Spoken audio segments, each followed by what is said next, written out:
समय की बात है।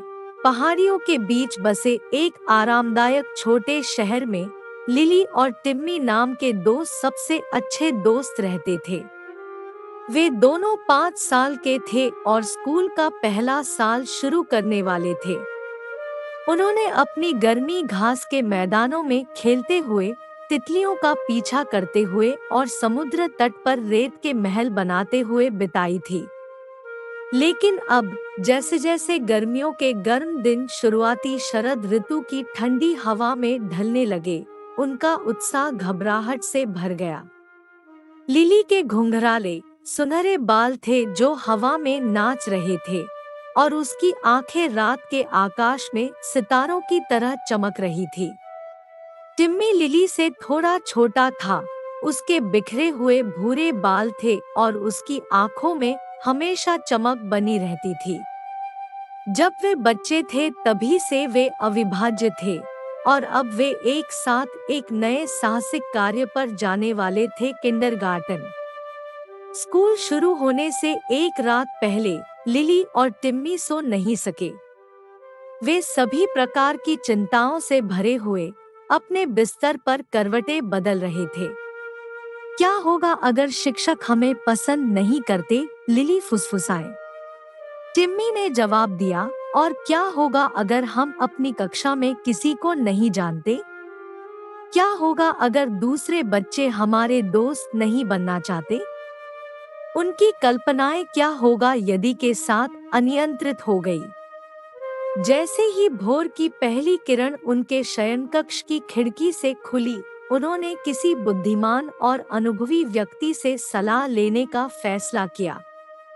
इसलिए वे चरमराती सीढ़ियों से नीचे उतरे और आरामदायक रसोई में प्रवेश किया जहां दादी रोज अपनी सुबह की चाय पी रही थी।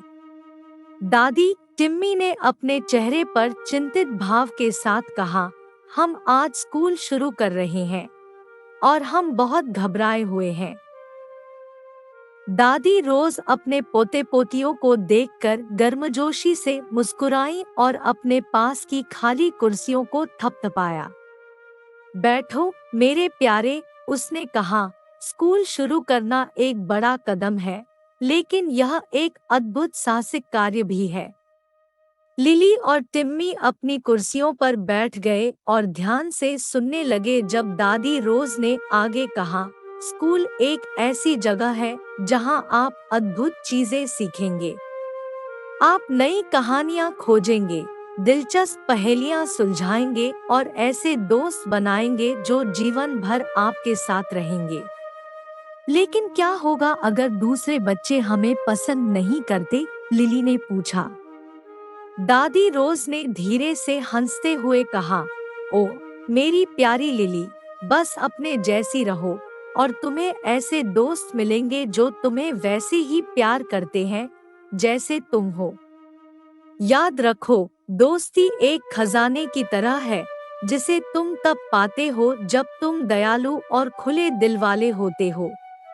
हेलो, इस कैसे में ध्वनि है, आप इसे पसंद उम्मीद है। टिम्मी ने दादी की ज्ञान भरी बातों को आत्मसात करते हुए सिर हिलाया। और क्या होगा यदि हम वह सब कुछ नहीं जानते जो शिक्षक पढ़ाते हैं? उसने पूछा।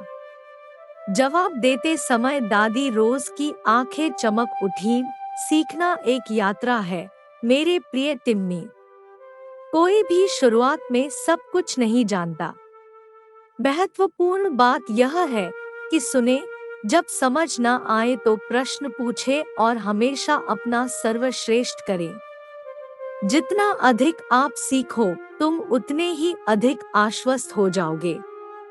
जैसे ही सूरज पहाड़ियों पर नजर आया, दादी रोज ने उनमें से प्रत्येक को गर्मजोशी से गले लगाया। अब तुम चले जाओ मेरे छोटे खोजकर्ता, उसने कहा। इस नए साहसिक कार्य को खुले दिल से अपनाएं और याद रखें, ज्ञान एक खजाने की तरह है जो खुलने का इंतजार कर रहा है और दोस्ती इसकी कुंजी है। अपने दिलों में दादी रोज की बुद्धिमत्ता के साथ लिली और टिम्मी अपने नए स्कूल में हाथ डालकर चले। जब वे रंगीन कक्षा में दाखिल हुए तो उनके दिल उत्साह से दौड़ गए। शिक्षक ने गर्मजोशी भरी मुस्कान के साथ उनका स्वागत किया और जल्द ही उन्होंने नए दोस्त बना लिए। उन्होंने सीखने के आनंद की खोज की और हर दिन नए और रोमांचक रोमांच से भर गया। जैसे जैसे स्कूल वर्ष शुरू हुआ, लिली और टिम्मी को एहसास हुआ कि दादी रोज सही थी। उन्हें किताबों और पाठों में ज्ञान का खजाना मिल गया था और उनके दिल अपने सहपाठियों के साथ दोस्ती के खजाने से भर गए थे। वे हंसे, सीखे और एक साथ बढ़े, यह जानते हुए कि हर दिन एक नया रोमांच तलाशने का इंतजार कर रहा था। और इसलिए प्यारे बच्चों, ज्ञान और मित्रता की अपनी यात्रा शुरू करते समय लिली और टिम्मी की कहानी याद रखें। खुले दिल, दयालुता और सीखने की प्यास के साथ आपको भी स्कूल द्वारा प्रदान किए जाने वाले अद्भुत खजाने मिलेंगे। हेलो, इस कैसे में ध्वनि है। आप इसे पसंद उम्मीद है।